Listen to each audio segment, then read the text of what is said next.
once again to the latest in our series of Ship Management International webinars, and I'm delighted to be working this time with KVH to bring today's webinar. We like to bring we like to touch a number of subject matter, a number of aspects of subject matter that we're in our webinars with SMI. And today we're going to be looking at the whole issue of hybrid multi-orbit connectivity and the impact on AI and also on crew welfare. Just to give the visitors and the delegates who will be starting to come into the room over the next few minutes or so some information. There is a Q&A facility at the bottom of the screen there, where you've got three dots that says more, and there's a Q&A. So please, feel free to put any questions in there that you might have, and I'll endeavour to actually put those to the panelists themselves. Today's webinar is being video recorded and audio recorded, and it will be edited, and then it will be displayed on the SMI shipmanagementinternational.com website, and it will also be sent out with our daily newsletter out to our 28,000 digital readers. And so you have the opportunity for yourself and your colleagues to also download the webinar at your leisure, and then to listen to it. It'll also be covered editorially in the next issue of Ship Management International.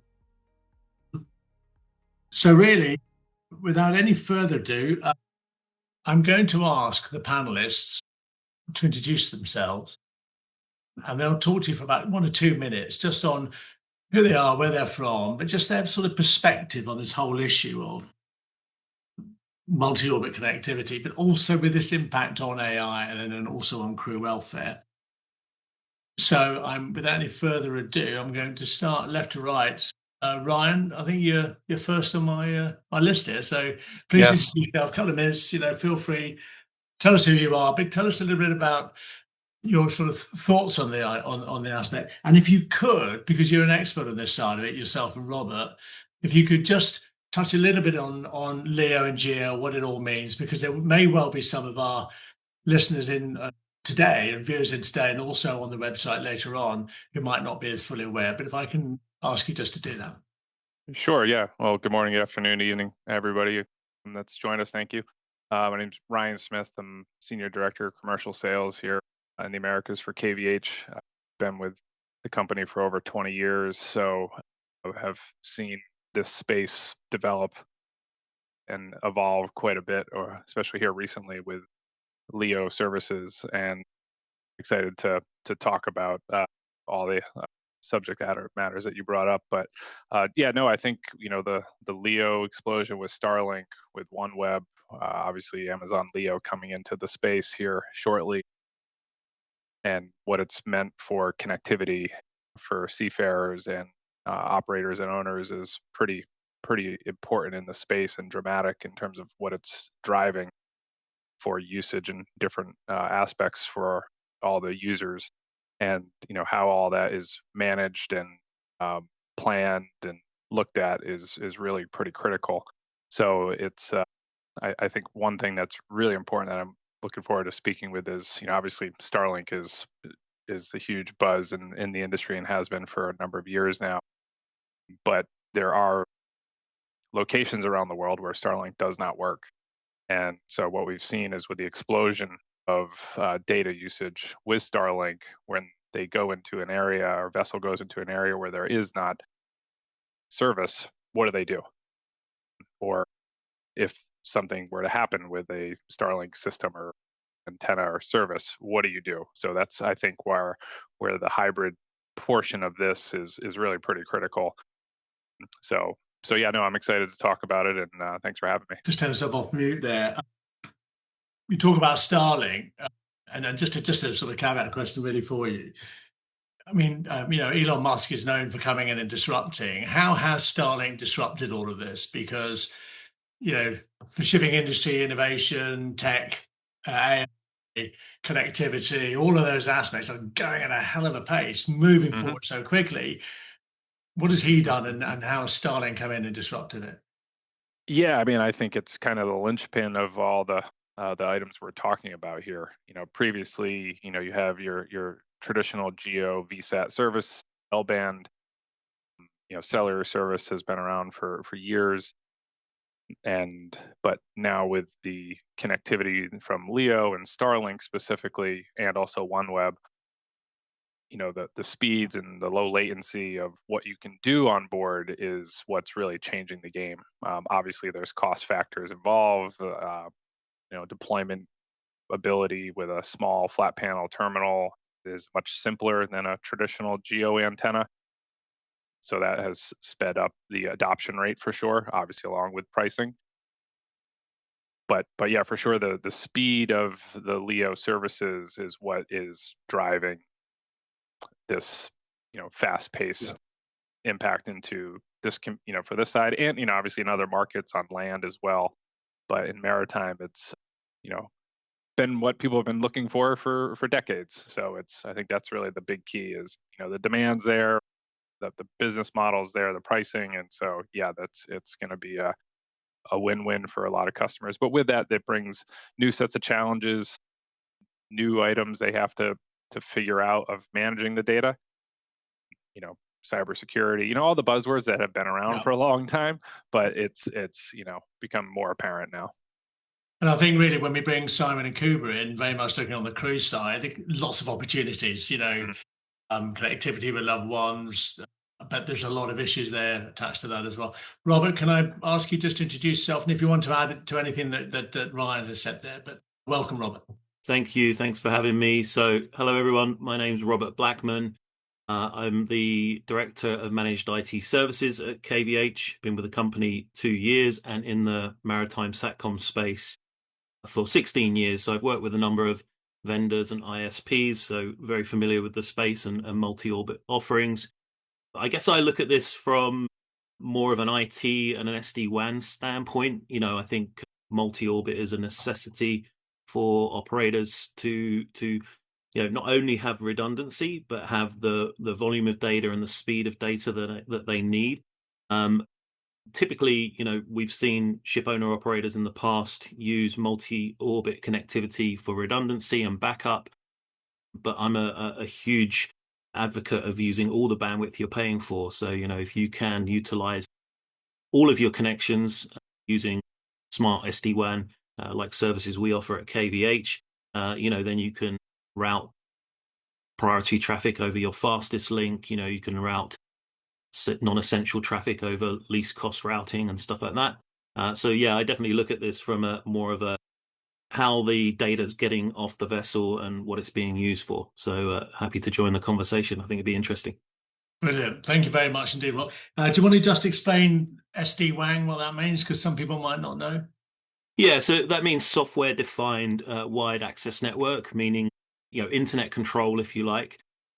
So even though it says software-defined, often there's an appliance or a firewall or a router on board the vessel, and then that's handling the traffic.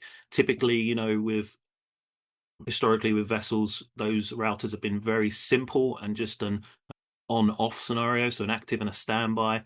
But as demands drive more connectivity, with AI, with cybersecurity, with crew welfare, really now a lot of the SD-WAN, certainly that we deploy anyway, is multi-WAN capable, meaning that you can have multiple profiles. You can use all your connections at once. You can use different connections for different parts of the network. So the crew could be on your LEO connection whilst the business is on secure VPN over VSAT. So that's it in a nutshell. It's a lot more complex than that, but there's definitely some interesting topics when it comes to cybersecurity and using the data for not only business but the crew welfare as well. Brilliant. Thank you very much indeed on that, Robert. Simon, can I bring you in? And I know you're very much coming from the crew side and the benefits and also the challenges, but if you want to introduce yourself and any thoughts or comments you've got so far. Yeah, certainly. Thank you, Sean. Hello to everybody. So I'm Simon Grange. I'm the Chief Executive of iSwan.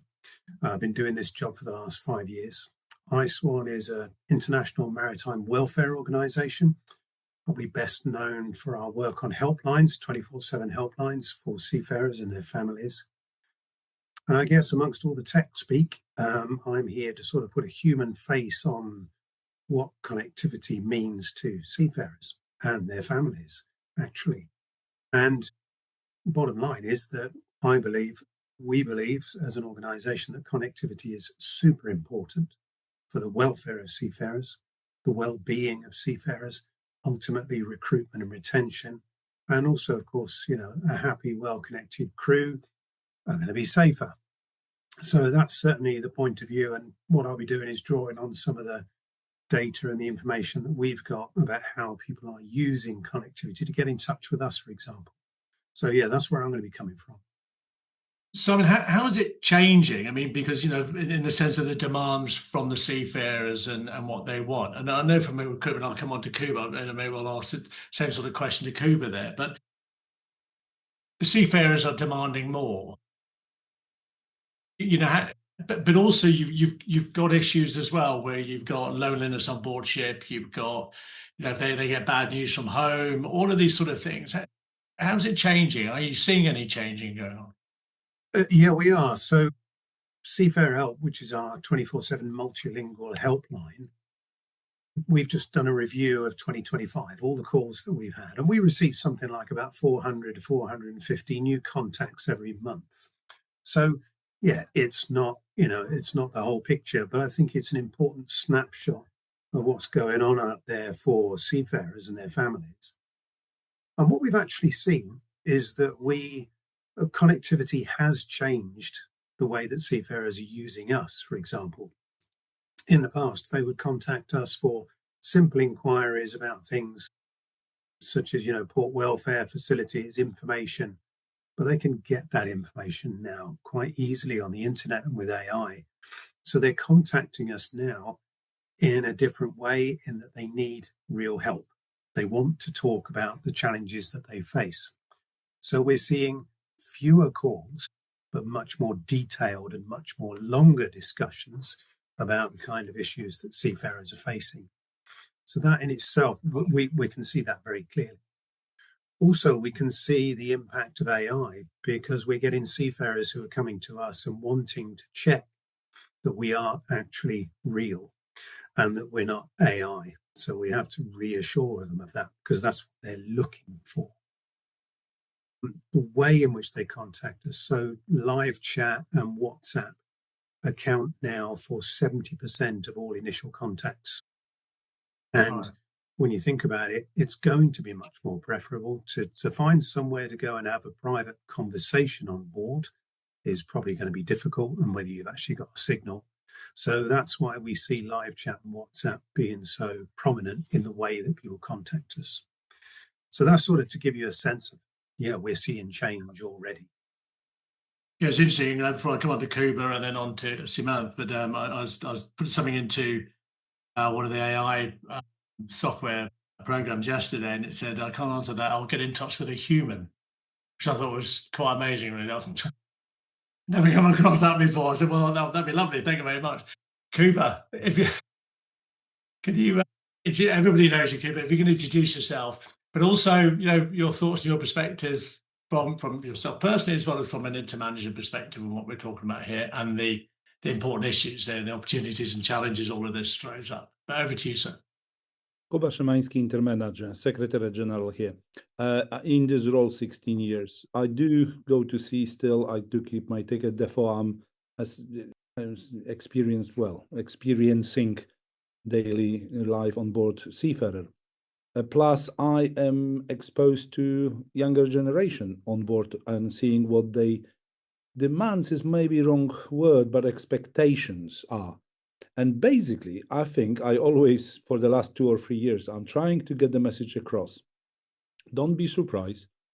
Seafarers are human beings. They are regular human beings. So don't put things into our mouth and don't expect that we are demanding something you wouldn't be requesting. So when you are on a business trip, you would like to catch up with your family. You would like to make yourself available to your kids. We are no different. Why should we be? So don't be surprised, and we are, especially young generation, would like to use WhatsApp, as Simon says, because I think this is the favorite one I'm seeing, where people are catching up. I'm off watch. I would like to see what's going on.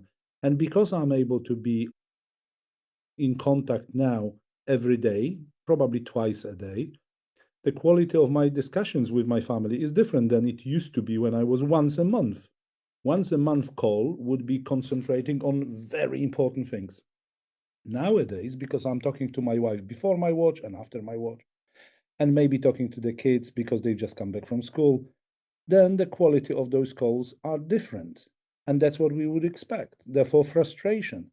Now, very often we do bank, right? And bank is sending us text messages, which are not getting through because banks don't understand that seafarers don't have SMS service. And that is something interesting. I know that neither Ryan nor Robert could help with that, but, or maybe you can. Text messages, that would be something, because banks do not allow as text messages or any other messages via WhatsApp, for example. They are not geared up for the seafarers because, in fairness, there's only 2-3 millions of us versus billions of users of banks. But this is what causes a problem. If I am a signatory and I want to move money around, I need to text. Therefore, we would do the text when we are ashore or within the 4G or 5G. So why am I going immediately into details? Because I just wanted everybody on this call to understand that captain on a ship, cook, steward are regular human beings. We've got other roles to play, and those roles are husbands, boyfriends, girlfriends, and so on and so forth. Therefore, connectivity allows us to be part of our environment, part of a society we are. And that's why it is interesting and important for us.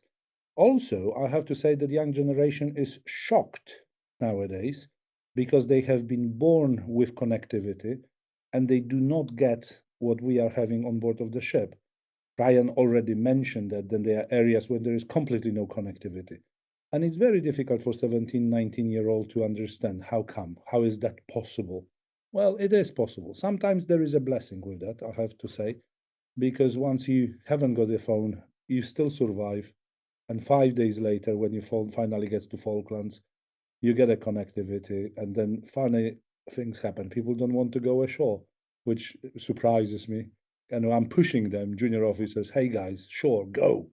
No, I haven't been online for years, 3 days. Therefore, I need to catch up, right? So this is changing dynamics on board of the ships as well.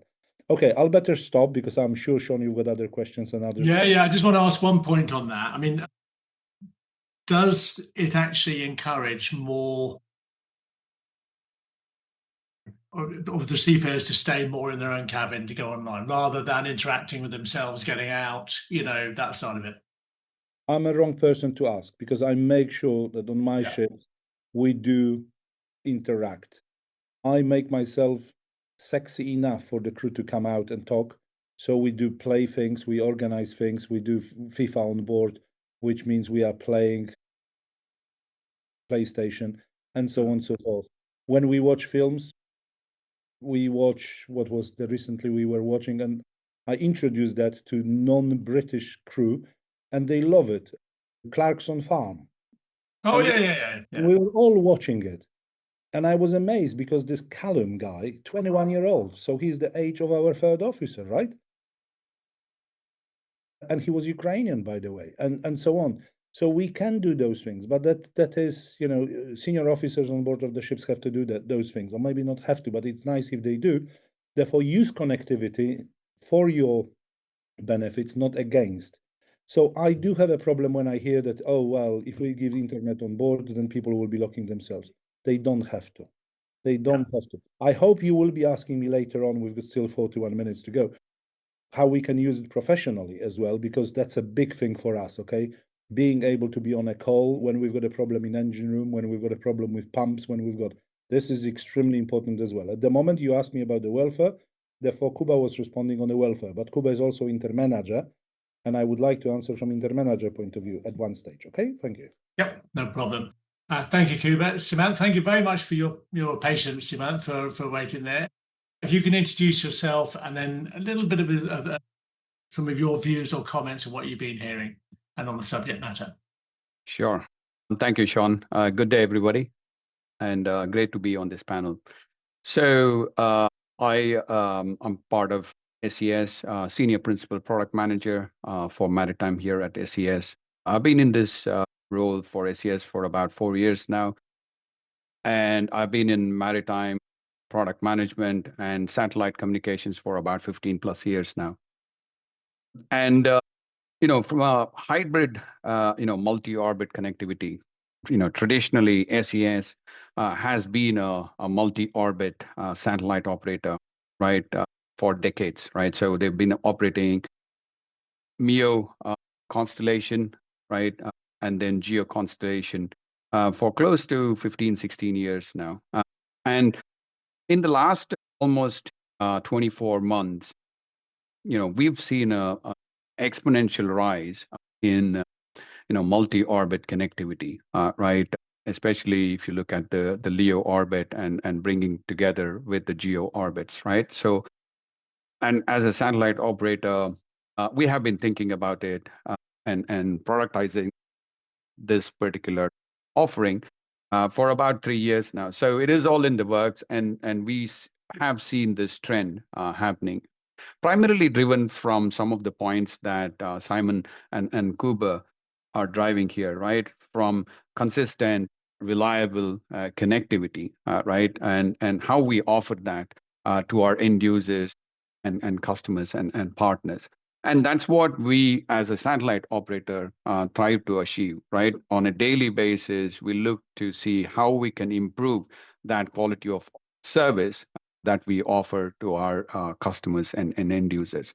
And I guess the operational stability is one of the things and that we want to achieve better and better, right, as the days goes by. So on the issue of operational stability, and I think that's quite an important one. I mean, do you set KPIs? How is it going at the moment? Is it getting better? What are the goals? Because it is all about reliability, isn't it? It's all about knowing it's going to work when it needs to work. Absolutely. You hit the nail on the head there. Today end users are looking for that reliability and reliable connectivity, right? Over and above that, they're actually looking for quality of experience, right?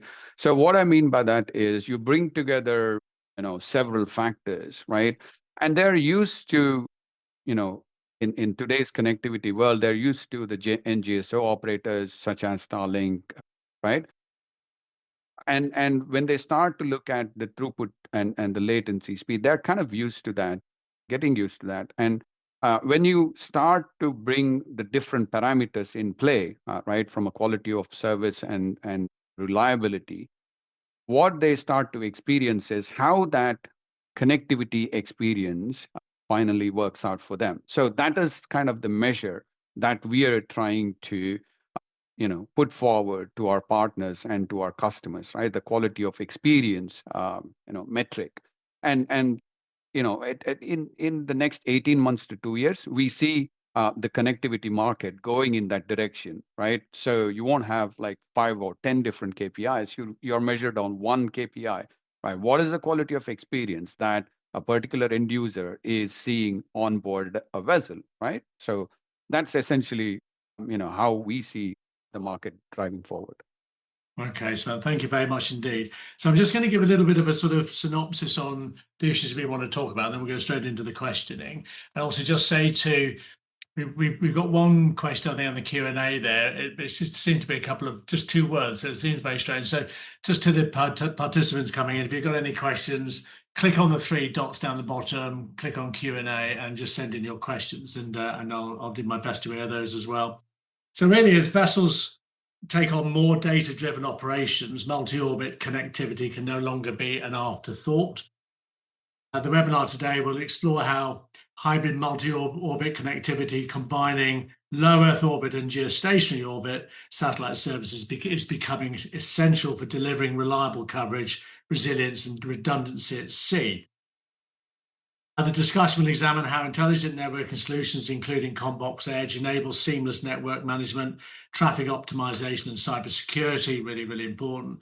And we'll hopefully get the panel to answer and consider the increasing connectivity demands created by AI-enabled applications on board and also to discuss the wider implications for vessel operations, safety, security, and crew welfare, and looking ahead to the future of maritime connectivity.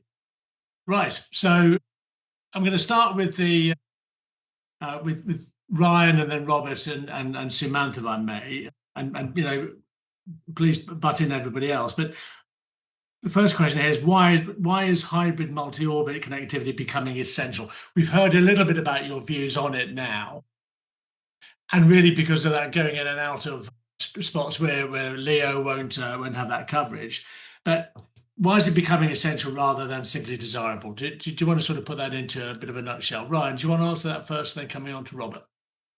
Sure. Yeah. So I think hybrid and multi-orbit actually is not necessarily a really new topic. In all honesty, I think the orbits in question are really the new piece.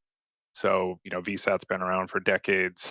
Iridium, obviously the LEO services, and so I think the structure in terms of the priority of which ones those fall under and what that really means to the vessel for operations, ship management, and then obviously more crew and personal type scenarios.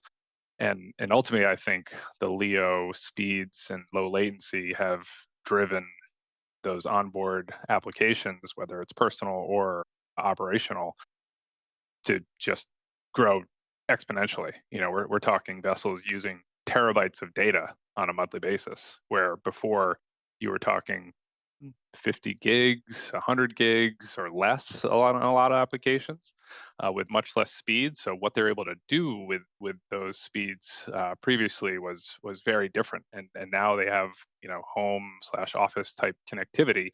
It's endless of what they can do. And so therefore, as the vessels and operators have scaled their onboard needs for different applications, whether it's cameras, whether it's obviously the crew side has the impact is massive. So with that, it's becoming more important. Before, if they lost connectivity for a little while, they didn't have email. Okay, they didn't have email or a slower email, they got by. But now with their operational requirements being much more critical with all the new applications that are being connected to LEO, their appetite to having connectivity lost is no longer allowed. So the multiple orbit service is really becoming more critical with a LEO scenario with GEOs, the VSAT service mixed in as well. So I think that's really kind of the big part is, the multiple connections on board is not a new subject. It's been around for a long, long time.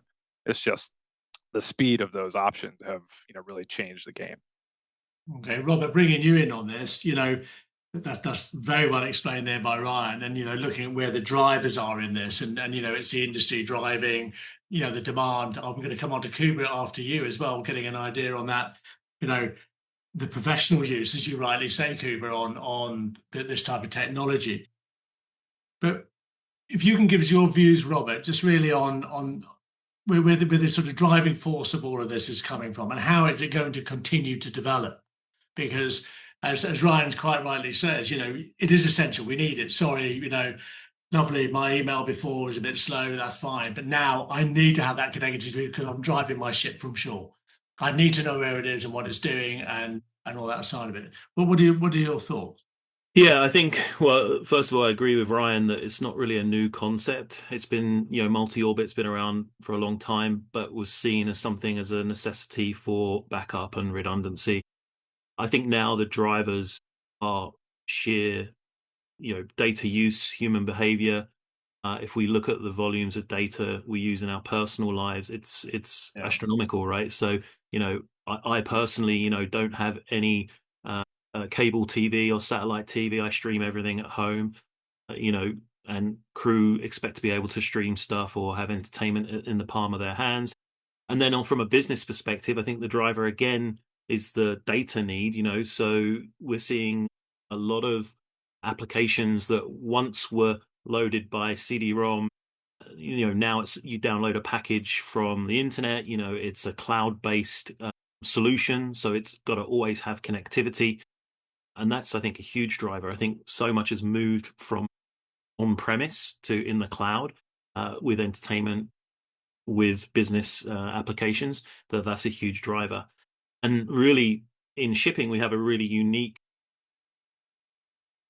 problem, if you like, because we're running two kinds of operations, right? We have the business side, we have the commercial maritime, and we have the crew welfare. So it's like combining your home internet usage with your business internet usage, but on a grand scale, because we've got, you know, dozens of users on board and stuff like that. And that's very unique, because from a land-based business, often, you know, in land-based businesses, you're not allowed to use Facebook when you're at work, or maybe you can check your bank, but just in your lunch break. Whereas with the maritime and 24/7, you know, live aboard crew, they're running everything from one point of presence on the ship, and yeah, that data consumption is huge.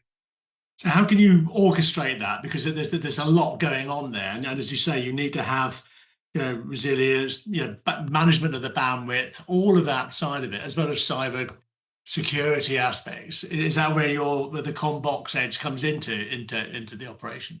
Yeah, absolutely. CommBox Edge is, you know, a fully fledged SD-WAN router, so it can do all the business isolation, you know, business rule sets. So you can say, okay, on the business network, we're prioritizing what needs to be used for ships operations. We're avoiding any of the unnecessary noise. And then you can still have that same system manage the crew connection, where, you know, they do want to see all the noise, right? They want to do social media, streaming media. They want to use it like we use it at home. But there needs to be some kind of checks and balances there, because, you know, if there isn't, it's basically, as one of my colleagues put it, like a Ferrari with no brakes kind of thing. So you need to have those checks and balances there to be able to have a fair usage, you know, amongst whatever it may be, 10, 15, 20 crew members, and have, you know, data allocations, and, you know, maybe you're controlling some of the traffic shaping to avoid going into too much data spend as well. Cooper, let me bring you in on this. I mean, we talk about the operational advantages, you know, and you know, you and I know things like health diagnostics, you know, having a doctor at the other end of the line, that type of thing. You know, assessing, you know, whether a component is going to fail, or whatever, monitoring a ship's performance, etc., etc. But when you got this type of scenario now, where a ship is completely connected to the shore, from an operational perspective, and from a seafarer's perspective, and from a intermanager member perspective, where do you see the advantages on that? Because I think you talked earlier about maybe being in the engine room, doing other aspects there, that you have that connectivity. But where do you see the advantages? First of all, I think I'll cool down your enthusiasm about this being all the time connected and so on and so forth. We still get very frustrated. As a shipmaster, I have to send messages on departure and on arrival. And if my messages do not get, agent gets very upset. Then agent is chasing me. Agent is upset because the charter is upset, and so on and so forth. So we are at the very receiving end. So good, reliable communication is superb for the master, because if I sit after the maneuvers, I'm come down to my cabin, or I'm sitting, depends on the ship, in the comms room, I do my messages, I send them. And then obviously, because we are ship masters, we are always very extremely responsible people. So I wouldn't go to bed making sure that the messages have been received. And if I see then some of them bounce back, then I have to stay and keep sending them. So that is very far from what you are saying, emergencies and so on. But that's daily. You see, this is how that happens. If you think about the chief engineers, they have quite a lot of communication with the office as well. And they would like this communication to go back and forth. They don't want to wait. If you think, again, very technically, the chief engineer sits in his office, he wants to be downstairs in the engine room, but he's waiting. And if his message didn't get out, then he cannot get his message back, answers, and so on and so forth. I think I made the point. So reliability and good communication, very, very important. Now, trying to answer your question. Imagine nowadays we can send photos, we can send films, and that helps enormously. We've got an issue, something which manuals do not describe. We are struggling with something and we are looking for assistance. And if we are able to get the assistance because Office is able to get us the expert on the other end, and we are able to send the photos, films, pictures, then we will get a better response. And that's extremely important. It speeds up things. That's why it is so good to actually have a proper, good communication. Sometimes we are walking with our phone or camera, well, phone usually, and showing what we are doing because people do not believe us. Have you checked this? Yes, I have. Could you show me? Of course I can. Here we go. But push this one. I have. Have you switched it on and off? Yes, I have. Seeing is believing. Okay. So nowadays we can do that because otherwise we have been bombarded with these questions. And now, as a seafarer, I bless Ryan and Rob because they allow me to show that I'm not that stupid. I have done all of this you're asking me, and it still doesn't work. So thank you guys. That is very helpful. Okay. And that means then we can move on. And very often we see like, okay, then we don't know. Okay, very good. Share my lack of knowledge here. So what are we going to do about that now? Okay, and that brings the discussion to completely different level, and that's good because that's how it should be. Okay, now we are into the solving problems. So this communication extremely important in this role. We also now may have, and we do have meetings, Teams meetings, which we years ago we were not allowed. It wasn't possible. So that brings Office closer to, we know people now, we see people, and that is good as well. People are not hiding behind emails. We became more personalized. So we know, like you look at this call, okay, we have video on. Why? Why? Because I think humans love to see things, right? I want to see Robert, I want to see Ryan, how they, behave, their body language and everything. It helps us, humans. But also, please remember, seafarers are not necessarily native English speakers, right? So we do deal with different nationalities, and we've got very strong accents as well. Hearing something helps, but if you are seeing something, and if you can see the intonation plus body language plus mimics, helps enormously. I can see that. Amazingly, just talking on a phone is not as efficient as actually seeing and talking to someone. And you may say, this is not very technical, Kubai. I wanted to talk about the pistons. Yes, but even in the discussion about the pistons, you can see, because I can show you a broken something and put my finger on it, and then you will understand where we are. Silly, small, but extremely helpful. For people working ashore, I'm pretty sure actually after COVID, a lot of people understand seafarers a bit more because a lot of people started working from home. So you're not in an office environment where you are interfering with each other. Well, not very good, cooperating with each other. Yeah. Cooperating with each other and seeing actually physically, yeah, face to face. So these are the extremely important things which technical superintendents and marine superintendents really appreciate. Having a meeting before the vetting inspection, briefing, when the sea staff can bring Office up to speed, saying, okay, guys, we've got so many deficiencies, we went through all of this, like any other meeting, like shore personnel likes to have Teams meetings. And that happens now on board of the ship. So ships are being brought into the same culture of running big corporations, because that's what we are. If you think about it, the ship is a corpo part, and we are exposed more and more into it. Whether we like it or not, well, this is to be debated, right?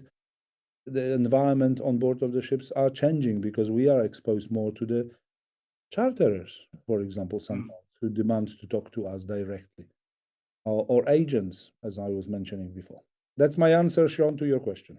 No, thank you, Cooper. Thank you. And I'm going to bring Sumantha in now as well, and just really want to get an idea, and this is really, I suppose, for Cooper as well at some stage, but the take up, the sort of demands from the industry, Sumantha, because things are changing. You've got demands from the seafarers, you've got operational demands from the owners, from the charters, what have you. How is it affecting the way that the technology is evolving and changing? And that's tying in with, combining LEO and GEO satellite communications, you've got all of that package. But what is the market asking and demanding, and what will they continue to demand? How will it change? Bringing in things like AI and what have you. How do you see it panning out? And then, Simon, I'm going to come on to the crew welfare thing for the last 15 minutes, where we can all talk about that. But can you give me a perspective, Samantha? Absolutely. I think Ryan and Robert touched upon that, and Kuba kind of laid out the foundation there. I think the key point there is operation efficiency, right? Right at every stage, we see that operational efficiency, surfacing, right? Because as Kuba rightly pointed out, they have an issue on board the vessel, right? How do we deal with that? And that kind of boils down to connectivity, right?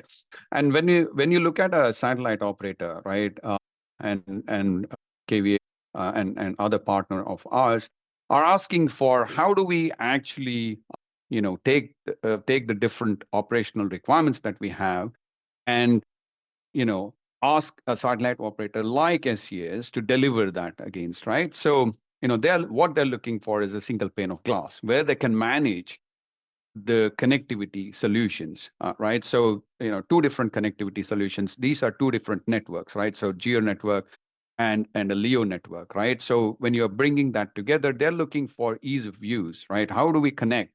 How do we access usage information? How do we access vessel information, right? And things like that. So making sure that our partners have a single pane of glass when they are looking at operational metrics and operational data, and that's what we enable end of the day, right? And you talk about AI and the demand on the system, right? Amongst many other things, for us, we are actually actively looking at demand management as a whole, right? So given the current geopolitical situation and the regulatory compliance and dynamics involved around that, it's imperative as a satellite operator that we stay on top of demand management, right? There are certain peaks and troughs, so we've got to manage that, and being predictive about how we manage demand is key, right? And as an operator, we have managed demand, for years now, and in the last, say, 24 months, that has changed, primarily driven from what is happening across the world, right? So, and we are kind of taking that in, and then having different perspective on how to manage demand and how to provide that consistent operational reliance, right? That our partners and end users expect from a satellite operator. So that's essentially, in a nutshell, the direction of flow that we are going. But it also, I suppose, the more is used, it throws up even more sort of cybersecurity issues, doesn't it? I mean, how is all of that side of it panning out? Because we're moving rapidly on from don't stick USBs in your computer and all that sort of stuff to really, really intricate cybersecurity concerns and what have you, and preset guidelines or regulations and what have you.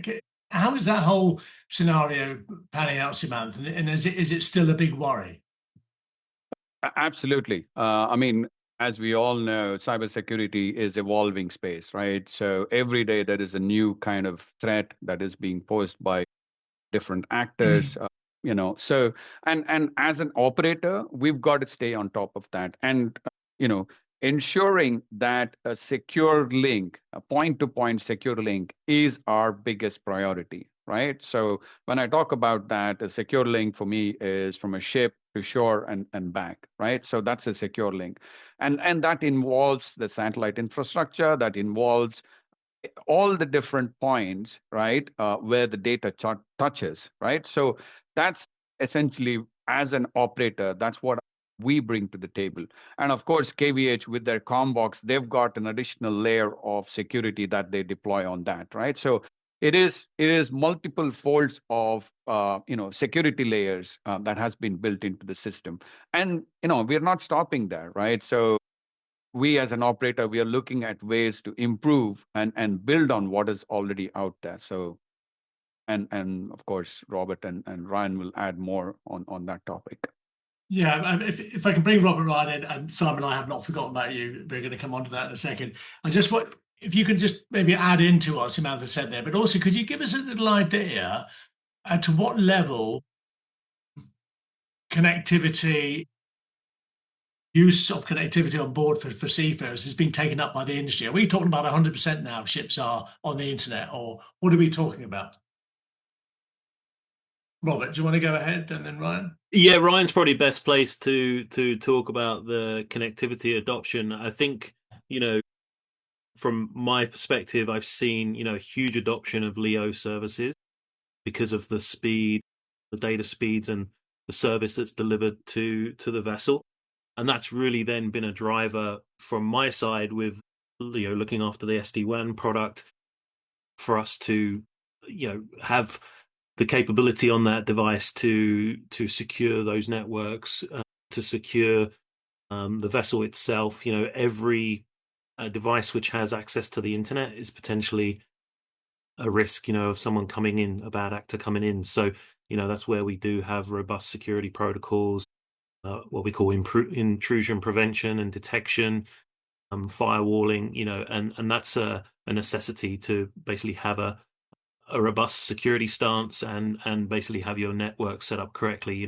Certainly with multi-orbit connectivity, it's not something where you just want to plug it in and set and forget. It's something where you want to look at who needs to go where, what needs to have access, what doesn't need to have access, how you segregate systems, especially systems that can, control vessel movements or operations.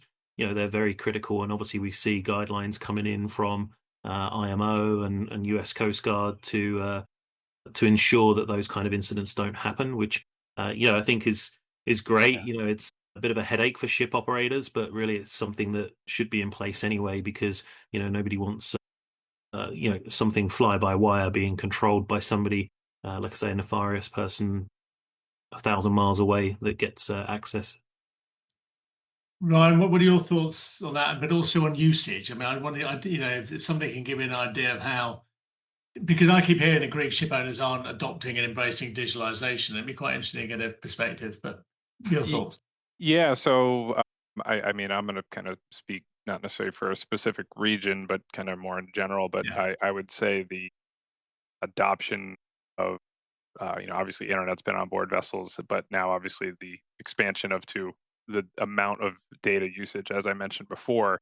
I mean, you're talking terabytes of data on a per vessel basis, and that's a very significant amount of data. Some larger applications, oil and gas, they're using 10, 20, 30 terabytes a month. And so, and the majority of that driver for the market segment is most certainly crew. So, which is fantastic for the seafarers to have access to more data, more applications, more connectivity to home, more, onshore type services. And, but with that, there still is a balance because they do have a job to do. There are safety concerns. And so how operators and owners and ship managers give access is really becoming, the critical piece of the conversation. So you have to manage the connectivity on board in some form or fashion. And, one of the things that Kuba mentioned earlier, which, kind of hit home was, text messages.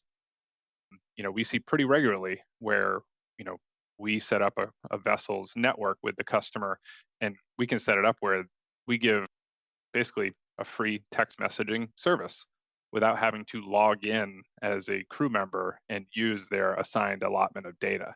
So they can stay in touch, they can text with family quickly, they can do the banking, and it doesn't impact their data allotment. Because again, we just have to be clear that, it's not unlimited service. There is a cost. There are overages, quote unquote, depending on, the total data usage. So that there is a budget. And so that obviously is a piece of this puzzle as well. And so, but if you can give access to text, that goes a long, long way at a very small price. So I think that's really, really important. But yeah, no, the total data usage is, just is crazy to see. And it's definitely being driven heavily by crew, and how they're using it maybe is a good question maybe for Simon to dive in a little bit. We have some info, But how much of Drum it's roll being in a minute, used, Simon, for you. Big drum roll. yeah, how much of it is being used for AI and those types of things, I think is kind of a global question in all market segments. But it's pretty remarkable. And before Simon comes in, we've got somebody who's one of the delegates sticking their hand up. Could you, rather than stick your hand up, just go to the Q&A and put your question in the Q&A, then I'll raise it. Simon, your thoughts really on what Ryan was saying there. Massive usage by seafarers, but how is it improving or enhancing crew welfare, recruitment, retention? What are the opportunities and what are the challenges here, Simon? Cuba to you as well. Yeah, I look at this as there's always two sides to every story, of course. Vitally important for seafarers to have good connectivity because they're so isolated, the way that they lead their lives, they live and work in the same space. It's a tough job. And I remember being on a vessel and the third officer, the highlight of his day was to be able to go and read a bedtime story to his daughter in the evening. And he has the ability to do that. And that was one of the most important aspects for him staying where he was in his job. It's also, we see people contacting us and talking about things as issues arise. And they're using us to help talk through that kind of problem. We're even seeing people in an acute crisis contacting us at that time. Or it might be that officers are worried about the behavior of somebody and they're contacting us. Seafaring is tough financially as well. There's a lot of insecurity. How do you manage your money? So for all the reasons that Kuba was on about earlier on, why should they be treated differently? It's the same as any one of us. We would want to be able to connect, to live our lives in the same way as everybody else does. Of course, people are probably using good connectivity for porn, for gambling, for goodness knows what else. But that's just a reflection of society as a whole. There's always that side of it as well. And it can't be unlimited what people are, the amount of connection time that they have. That's just not possible. I think the important thing is that crew welfare is seen as important as the operational needs. Because if you just treat the seafarers as an adjunct instead of being core to what you're doing, and some companies do that. This is not, I'm not talking about the industry as a whole. It's good and bad. But I do think that ultimately you've got to treat seafarers insofar as is possible, as much as you would do your shoreside staff and the expectations that they have. And perhaps even more so because they're isolated, it is their only way of being able to spend time with their families. It does have other implications. Families' expectations need to be managed as well. There are difficulties, seafarers finding themselves under greater pressure because their families pestering them all the time. Why haven't you answered the phone? Why didn't you answer me? You should have been there.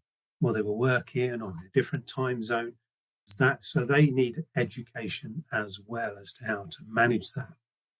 And also, I know that Kuba mentioned about social interaction on board. And that is all, we've done some work on this, which shows that actually in-person social interaction is a very positive aspect. And it really does make people feel better, safer, more in tune with their colleagues. Now, if everybody goes to their cabin and just spends all their time on the internet, that's not happening. And I think that has safety implications as well. I don't have the answer to this. I don't think anybody does, but I'm trying to portray the two sides of how you can look at this. Kuba, have you got any aspects you want to add in on that? There's so many angles here, and issues to consider as far as the impact that this has on the seafarers, knowing they use connectivity and what have you. But any comments there with regards to how it could enhance crew welfare? How are you seeing what the demands are from the seafarers? How it could also be detrimental? What are your thoughts? And you're on mute at the moment. Yeah, Kuba. Well, I tell you what, actually, we only have 6 minutes left. I'm delighted that this discussion is having place that we are talking, and probably if we were doing the statistics, 20%, 30% of the discussion was seafarers and welfare. That is very good.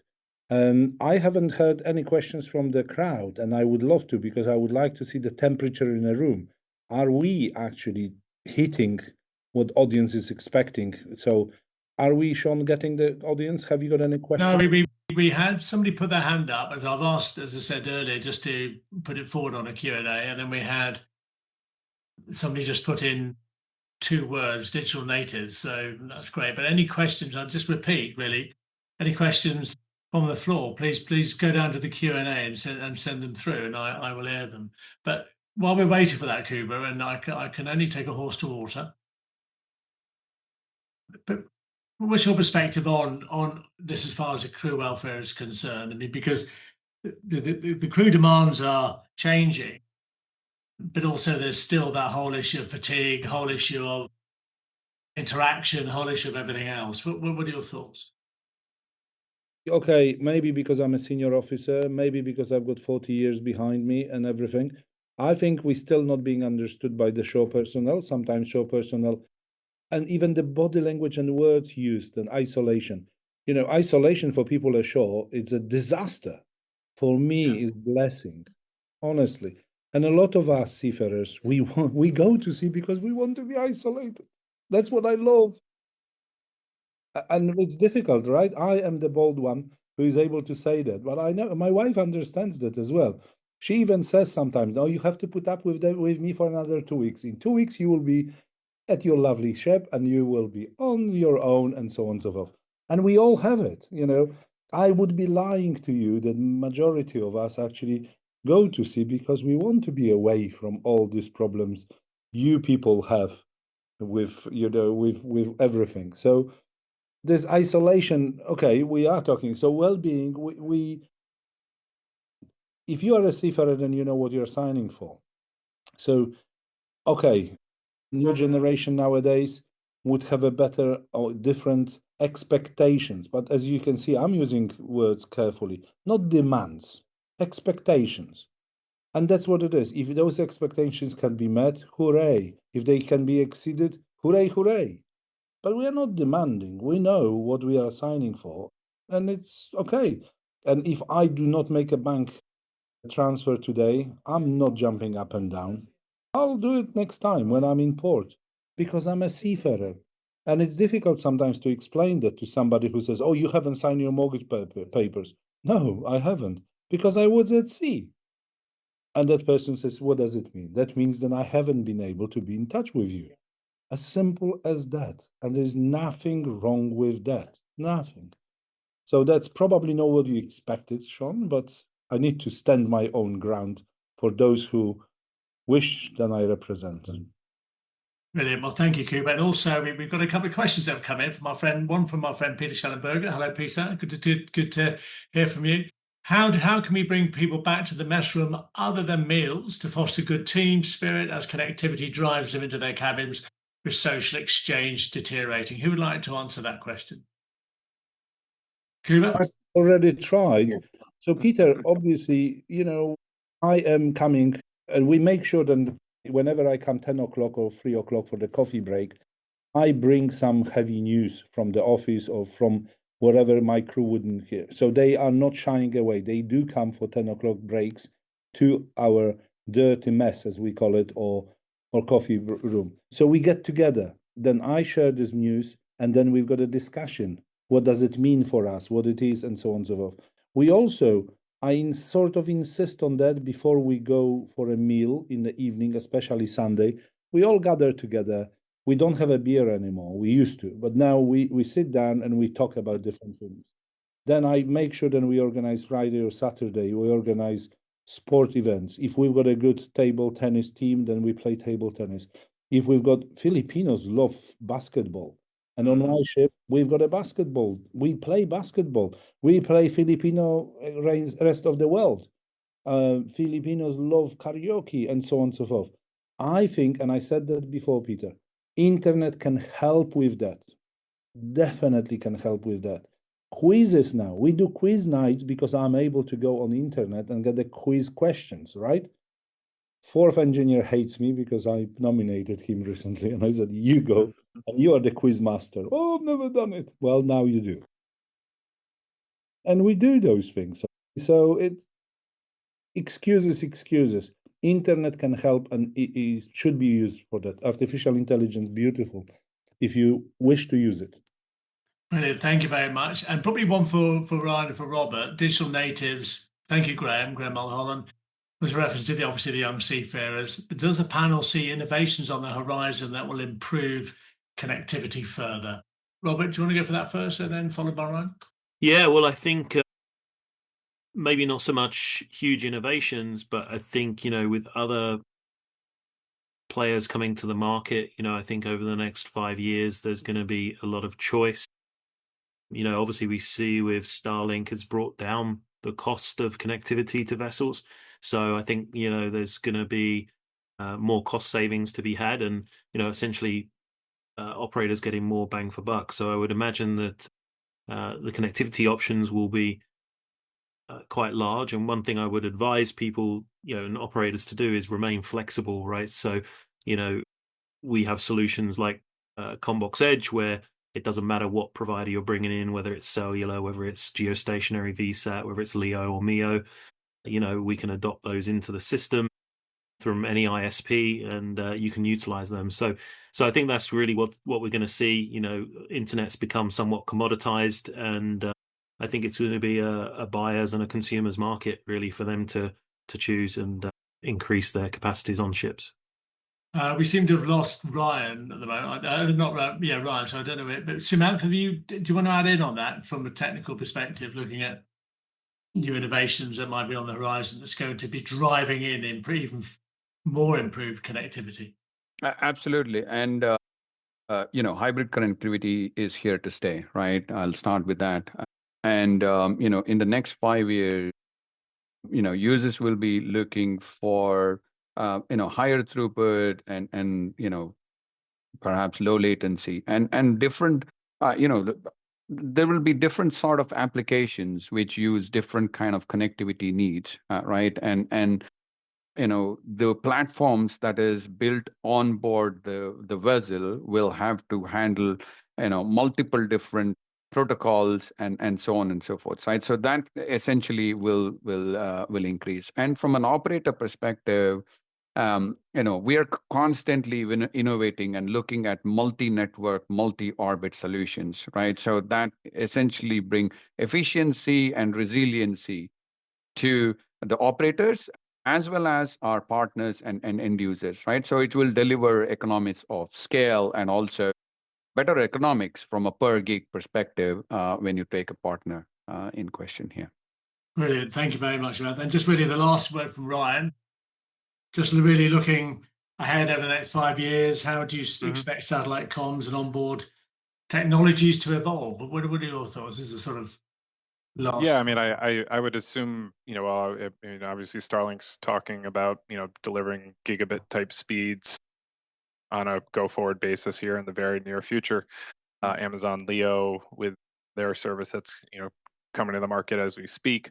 And with that, as the data speeds continue to just expound exponentially, the options for seafarers is going to also increase. But I do think it's interesting of the previous question of, kind of having that personal connection. We see it in today's society where everyone obviously has their head down, staring at their phones, no matter where you go, the coffee shop, you go to the airport, obviously on vessels. And, how do we potentially, use the internet to not do that is an interesting concept, but and it's a balance. But I do think that challenge exists on vessels because of the everyone's isolated. And in today's society, they're becoming even more quote unquote isolated. If anyone has any young children with the phone, they tend to disappear to their rooms with their device. So it's a common problem that exists in the marketplace in all facets of life. So you definitely have to be very mindful to not allow that to happen on a daily basis. But no, I think regardless of those challenges, the options of the connectivity for customers and seafarers and operational aspects of it is going to, just, really increase. And I have to assume things like video content is going to be even more and more availability, just because that's the way the internet's being driven on a non-maritime basis. Ryan, thank you very much indeed. And I'd like to thank the panelists today. It's been brilliant. I mean, we're 5 minutes over. We could talk for another half an hour, 45 minutes, I think, on this. It's so lovely having a panelist with your depth of knowledge to come in and put things into context, because I think that's what's so important about all of this. Fascinating subject matter, and it reaches out right the way across the whole of the shipping industry. So thank you very much indeed for your time and your contributions today, and thank you very much to the delegates who've come in and for those who sent through their questions. Today's webinar will be edited and will be on the Ship Management International website, and then will also be sent out on our daily newsletter. But gentlemen, thank you very much once again, and I look forward to seeing you soon in one guise or another, and maybe speaking again on a similar type of webinar. But thank you very much indeed. Thank you.